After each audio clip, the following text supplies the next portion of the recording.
Hello, my friends. I've missed you. Thanks for coming back or hitting that play button for the first time. We are kicking off September here at Jacqui Just Chatters with another story share. Our theme this time is moving. Leaving one place and heading off for something new. What a collection I have for you. Let's get this story fest into gear. Welcome to Jacqui Just Chatters. By sharing people's stories, I strive to generate laughter, inspiration, maybe help you escape from the stressful world. I am your hostess, Jacqui Lents, who's still figuring out her own story.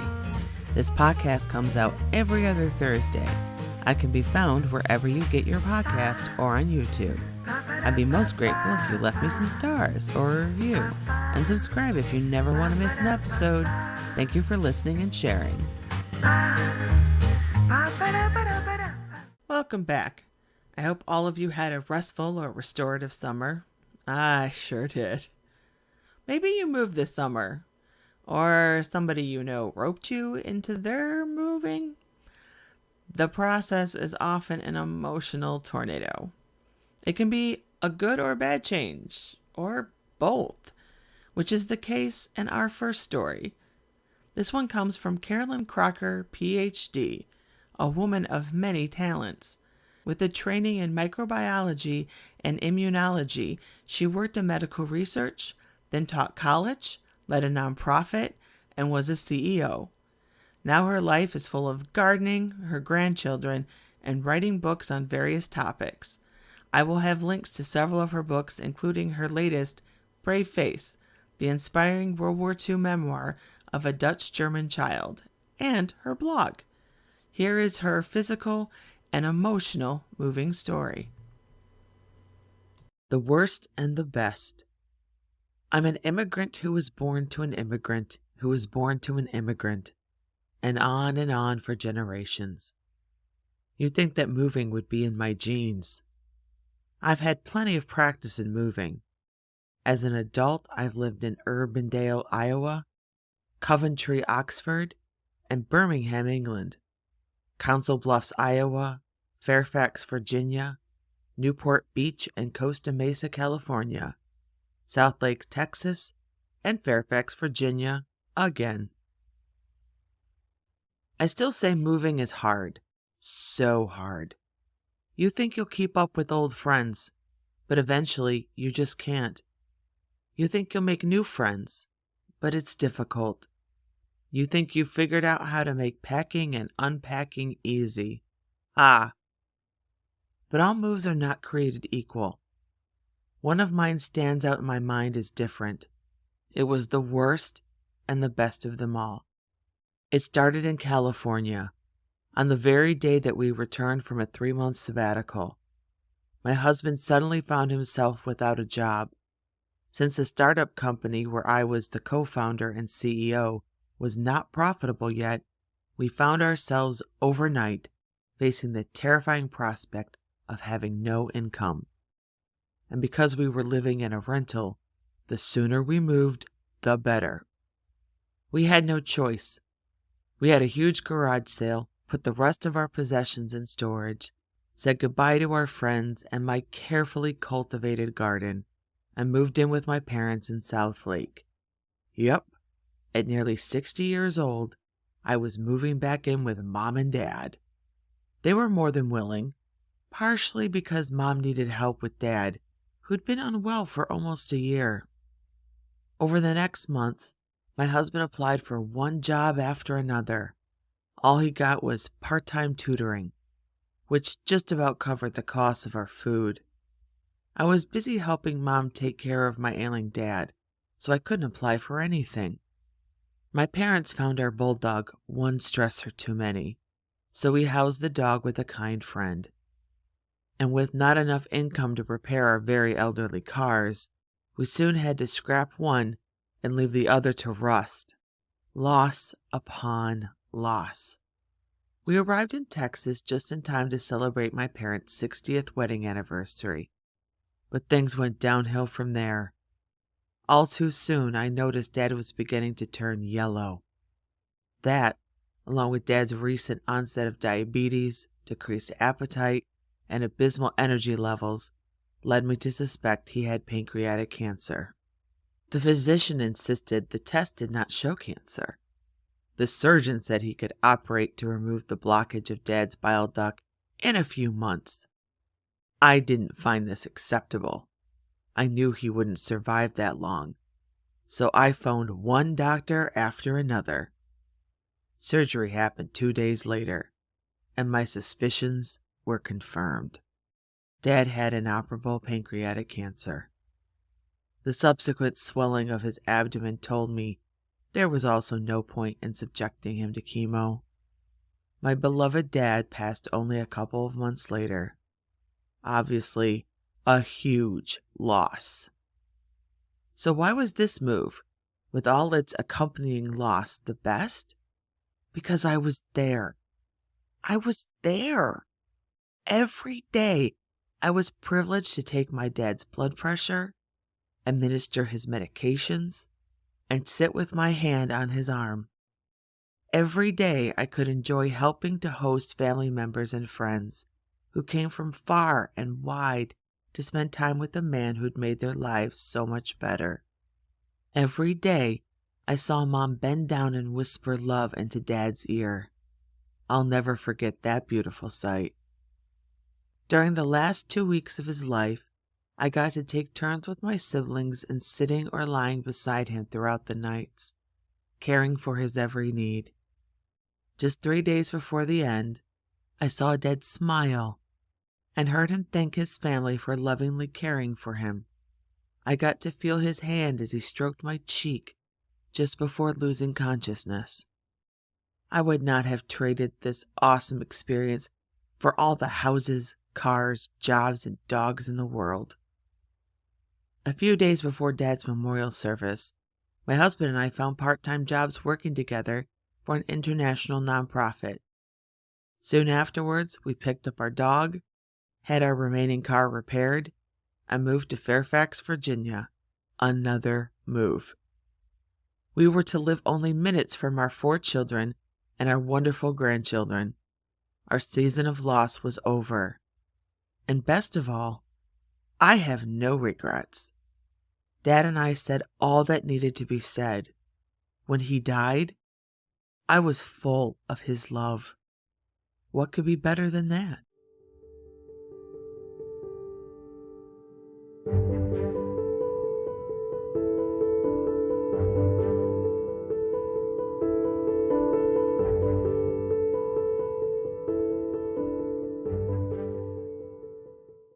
Before moving on, I want to let you know that all social media contacts and information about the authors here today can be found in my episode notes. Please check these writers out. Our next story comes from Pagyn. She is a published poet who has recently co-authored 2 poetry books, both available on Amazon. One is titled 30 Poems, and the other is Poems Birthed from Page 29. Miss Hardeen reads her story herself for our collection. Let's have a listen. Moving to Minnesota by Pagyn Hardeen. Lloyd and I had been dating for over 3 years, and since the beginning of our relationship, I knew he wanted to move back to the hobby farm in northwestern Minnesota. When he had worked as a carpenter, he had designed and built a house there that he missed very much. My only condition for moving to Minnesota was that we got married first.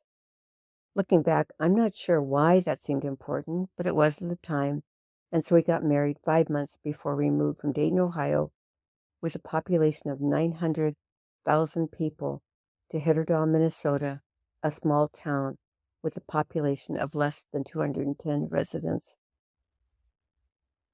Because we were doing both home renovation and a considerable amount of gardening, Lloyd bought me a pair of bib overalls.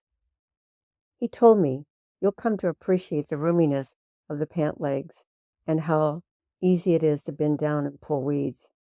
Lloyd and I wore our bibs everywhere.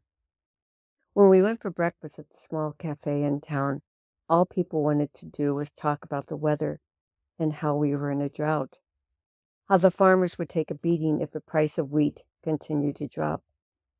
Being a big city girl, I couldn't figure out what to say, and in general, I felt ignored and insignificant. In June, my husband and I decided to go to a pig roast in the Hitterdale Park, where I hoped to meet some women I could talk to. A teenager came up to me and asked, "What kind of crops did you grow in Ohio?" Crops? Being a big city girl, I had no idea what farmers in Ohio grew.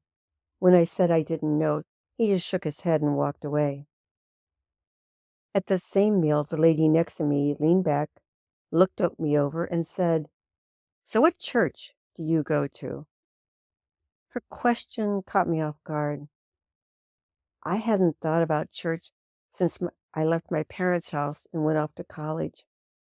To me, what she was asking seemed inappropriate and felt like a total invasion of my privacy. "I'm still looking around," I said, and rather than tell her that my parents didn't take us to church, I started rambling on, sharing personal things she didn't need to know. My dad's mom was Catholic, and when we stayed with her, we went to her church. Mom was a Baptist, and if we stayed with one of her sisters, we went to a Baptist church. As soon as the woman turned her back on me, I realized I said too much. But honestly, I was so shaken by her question that I asked my husband if we could leave, and we did. A few weeks later, I was feeling a bit more confident and went to a meatball luncheon at the Hitterdale Community Center. And when I tried to introduce myself to the lady across the table from me, the woman next to me said, "You don't need to do that. We already know who you are." She may as well have picked up her dinner knife and stabbed me in the heart. I could barely eat, and tears kept welling up in my eyes. When a couple of the tears escaped and fell down on my blouse, I mumbled something about allergies, excused myself, and left.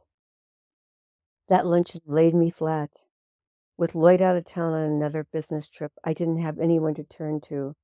What I longed for was a wise older sister who could tell me if this was rude behavior on that lady's part or just another social misstep by me. That night I cried myself to sleep. I woke up the next morning determined to make some major changes in my life. I stopped wearing my bib overalls and started driving to Fargo to buy groceries. To supplement my freelance writing income, I signed up with a temp service and began to accept various short-term clerical assignments that were usually in Fargo. I spent more time gardening and walking alone in our woods. I came to embrace the quiet my husband said he needed. And just like I did in high school, when my sisters left for college, I started writing poetry as a way to deal with my loneliness. I began to enter regional poetry contests, and several of my poems got published. Eventually, I accepted the fact that I am a poet, someone who will always be a little weird to other people, someone who needs more time alone to bloom where she is planted.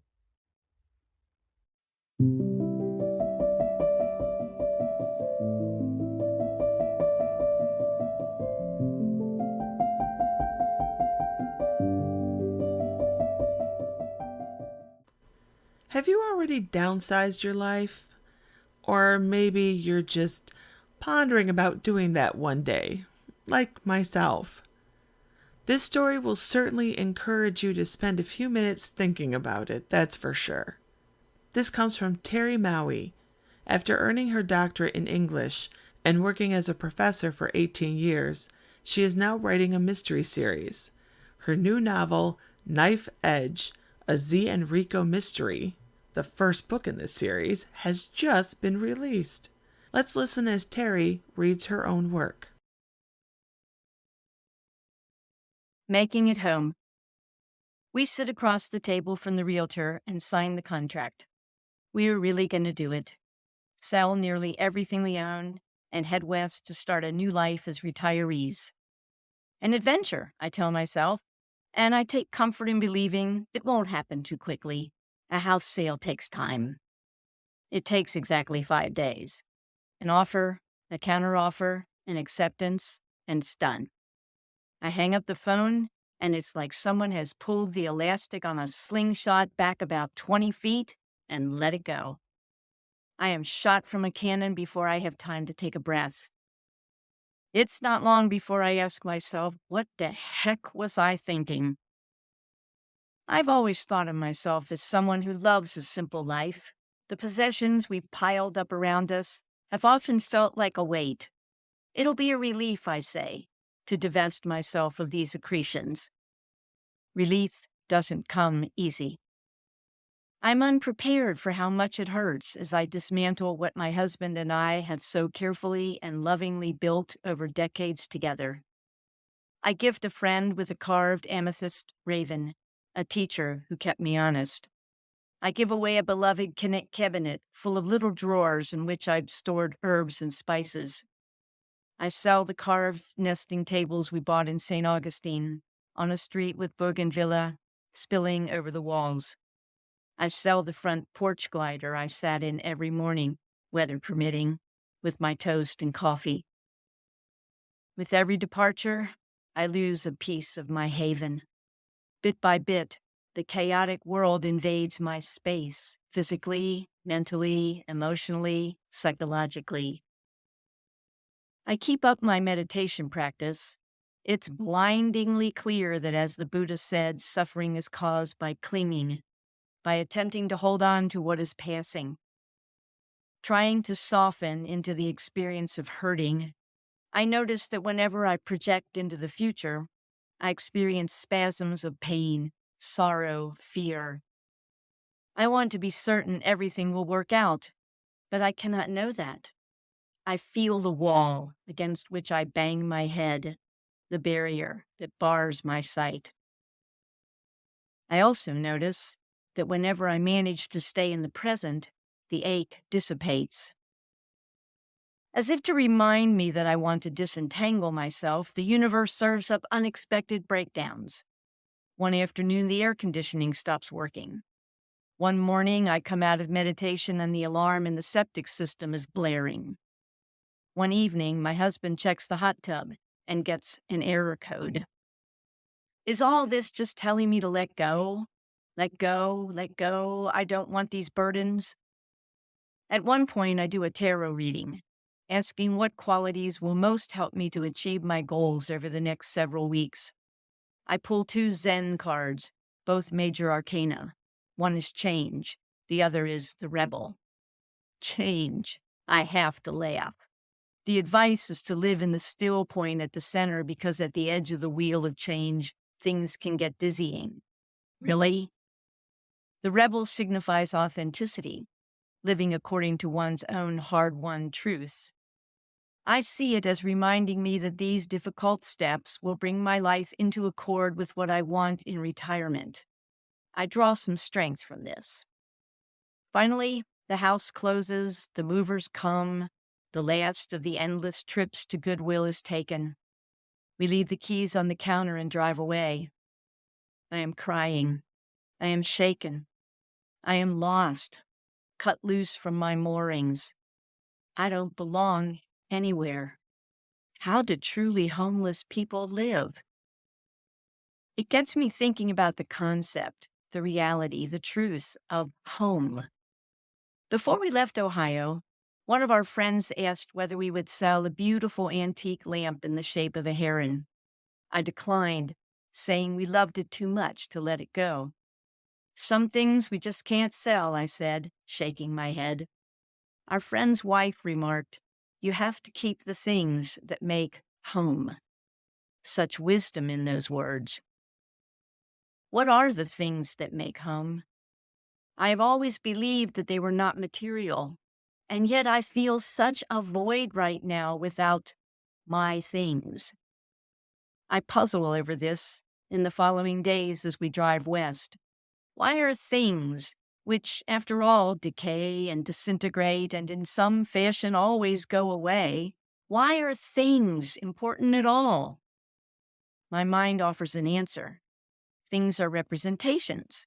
It's not the item I miss, but what it represents. I can see some truth in that, but it's not the whole of it.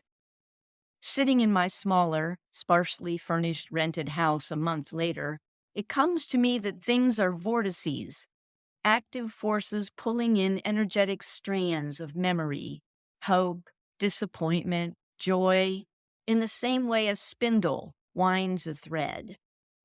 And that things function as reservoirs to which we can go when we feel depleted. I'm depleted now. My reserve is so thin I can scarcely keep the tears and fears away. Our new slimmed-down residence is reasonably comfortable and pleasant, and yet it is incomplete. Decluttering and downsizing felt good. The unburdening was freeing, but a paucity of possessions in and of itself cannot be the goal, lest I lose the soul of my home along with all that unnecessary stuff. I can feel the yearning, the tug from my gut, reaching toward the truck that is carrying our few remaining possessions to us. My husband's framed photographs, my altar statue of Kuan Yin, and that heron lamp. I'm waiting for the things that make home.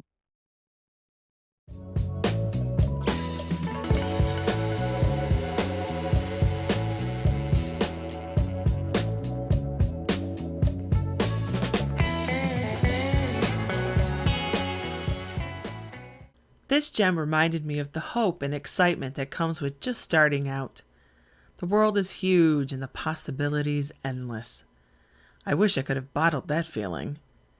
Marita Markeson is a neonatal nurse. She writes as part of the Hawley Library Writers Club in Minnesota. When she's not saving babies or writing a story, she spends time with her husband and son, and also paints. In fact, she has an exhibit currently displayed at 20 Below in Fargo. Here is her story. Starting our great adventure. In 2009, the outlook for newly graduated nurses was dismal. They gave us out diplomas and said, "Good luck, kids." My boyfriend and I looked at each other and held hands tightly. We were going through this together. At the time, I was working at Casey's General Store as a cashier and loved it. I would roll out of bed at 4 a.m., crazy hair, no shower, toss on clothes, and drive to work to open the doors for the customers. I knew every patron by name, the cigarettes they smoked, and we discussed any personal problems they were going through. My boyfriend Randall worked at Cabela's as he had an extensive knowledge of the outdoors. He sold clothing, talked with shoppers, and sewed with an industrial sewing machine. I lived with my sister Jenny, her husband Dan, and their son Harland. Rent was $200 a month for an attic bedroom.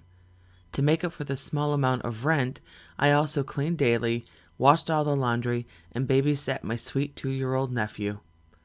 Randy lived with his parents. No rent required, as long as you knew and abided by the fact that their home was a house of God. An occasional jug of milk and fresh-cut lawn was all that was required to reside in their home. We were now in a new phase of life, as they say. So after both graduating from nursing school, it was time to find new jobs. We got denied interviews over and over. Then we decided to apply out of state. After all, we were free. Hawaii, California, Oregon, Massachusetts, New York. No state was off limits. Relocating was inevitable. It was clear Minnesota no longer wanted 2 novice nurses. No matter what, we had agreed we were going to do this together. We decided whoever got a job first is where we would go. The rest we could figure out later. The application process was brutal. Often, we would get a letter of rejection by email before any offer of an interview. We were both starting to give up hope, but then Randy got a phone interview. I remember researching what questions might be asked, and together we practiced doing fake interviews for hours. Randy ended up having an excellent phone interview with an offer for a nursing job on the medical oncology floor. He accepted instantly. We were officially going to move to Hays, Kansas, which we knew nothing about. but could not be more excited. So I packed all my possessions in my '83 Honda Accord named Bad Boy Rusty. Bad Boy had colorful neon duct tape holding him together and helping cover the rust-out spots. He leaked oil onto the engine, leading to a plume of smoke everywhere we went. He held my possessions easily, as I didn't have much of anything. Some clothes, cleaning supplies, some photo albums, and a few boxes of miscellaneous items. Bad Boy Rusty was then hitched to the back of a U-Haul. I had an inkling that he could not limp the 693 miles it took to get to Kansas. Then we tossed some bug bombs in the U-Haul and went to load Randy's items. Randy's uncle was kind enough to offer a couch and dresser, which we stowed away in the truck, our prized furniture. It didn't matter to us when old porno magazines fell out as we moved it. Randy's items weren't really boxed, so we stored everything on bedding in the truck. We said our goodbyes, and that was that. I cried for a little, thinking of not being able to see my nephew every day, but rejoiced at the thought of being on our own. We stopped after 6 hours of driving and found the cheapest hotel we could. We stuck a lock on the U-Haul. What little we had, we didn't want stolen. We were both in a state of shock, in the middle of nowhere, and heading to a completely new life. By telephone, we were able to secure a small place to rent just 5 minutes from the hospital we would be working at. We called again when we had made it to the hotel to let our landlord Ernie know when we were expecting to arrive the following day. All he said was, "See you there." We eventually made it to Hays, Kansas. My first thought was, it is hotter than hell here. Ernie was there waiting, not a drip of sweat on him. Ernie was in his 80s and said he had a daughter that worked at the hospital we would be working at. He said he was pleased to have 2 nurses renting. He said don't worry about the rent right now, and to pay him when we could. Obviously, by the looks of things, he could tell we really only had enough money for food, and even that was dwindling fast. I think of his kindness often, and still write him every Christmas some 13 years later. Ernie handed us the keys and said, "Well, I'll let you kids get to it." So that was it. We were on our own. The place was a palace to us, and all our own. Truthfully, it was a very tiny 1-bedroom, 1-bathroom place. It didn't matter to us. We put all the boxes and furniture inside. We used a skateboard to move the heavy items. Randy and I worked at the same hospital on overnight shifts. We learned how to rely on ourselves because we had to. I still remember getting our first paycheck. I went to Walmart at 2 a.m. and filled the cart high with food. I remember the cashier saying in that unique Kansas accent, "Wow, how many kids do you got?" I said bashfully, "None, I'm just hungry." The people of Kansas took us under their wings. They taught us the ins and outs of nursing and the true meaning of friendship. We were married in Kansas, at the courthouse on a Saturday with just our parents in attendance. At work, a nurse named Shauna made us a lopsided 2-tiered cake, which we all laughed about and took pictures with. After all, it is the thought that counts. Moving was our great adventure, where we learned so much about life and happily awaited the wonderful times approaching.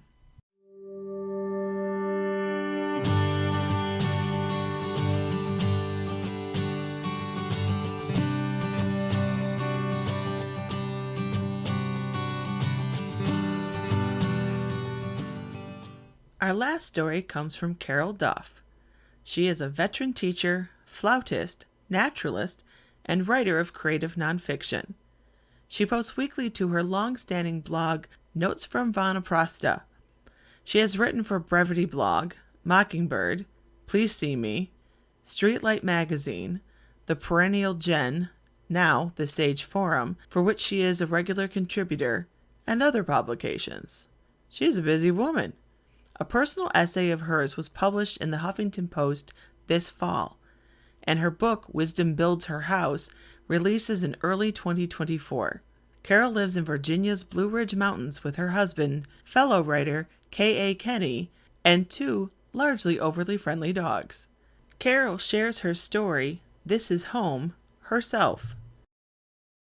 Summer of 1996, my 2 children and I took a planned vacation 1 month after we buried my father near my parents' home in Connecticut. We landed at Dulles Airport, rented a car, and drove down 95 South toward Richmond, heading for Williamsburg and Busch Gardens. My daughter was 16, my son 12, and I'd been a divorced single parent for 5 years. Virginia's lush greenery, so different from Texas where we lived, lined the highway, and traffic swirled around us. Then something wondrous happened.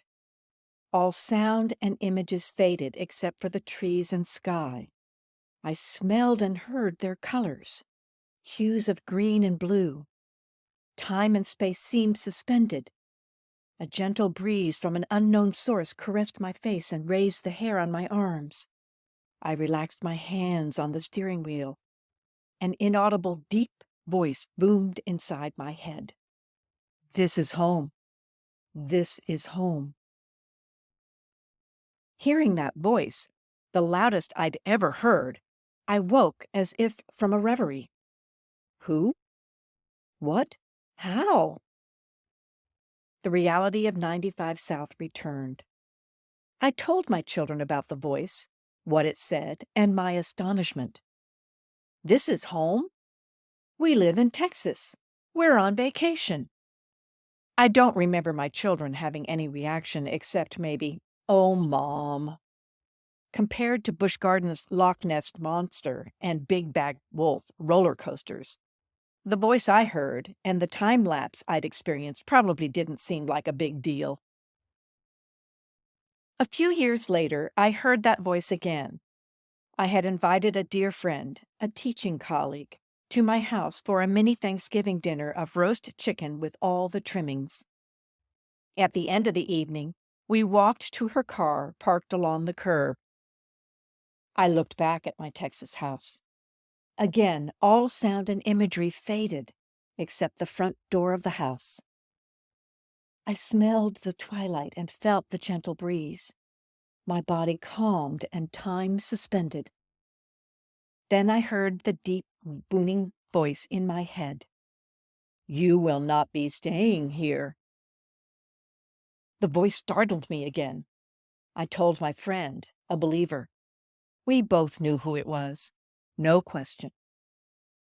And so I applied for jobs on the East Coast, closer to my widowed mother, while renovating and cleaning out my house. Keep, pitch, give away. When offered the position of academic dean at my school in Dallas, the job I'd wanted for years, I'd turned down the offer. Saying no thank you was surprisingly easy because I knew I was supposed to be somewhere else, though I had no idea where.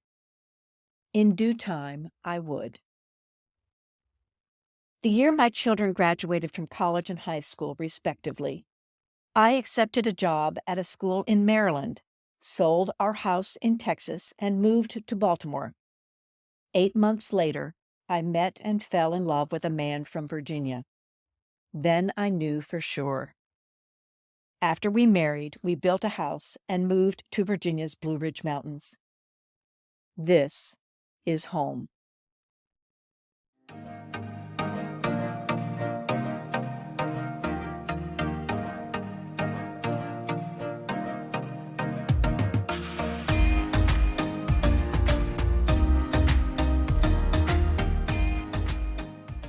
Thank you, ladies, for sharing these emotionally moving stories. You certainly took me on a ride through all kinds of feelings. I'm grateful to you, my friend, for listening to the show. A shout out to my fans in Winnipeg, Manitoba. Hi over there. I hope you come back next week. I'm starting off September with a bonus episode. If you don't want to forget about the releases coming out for the next 2 weeks, make sure you follow on your favorite podcast app. Until next time, I wish you well.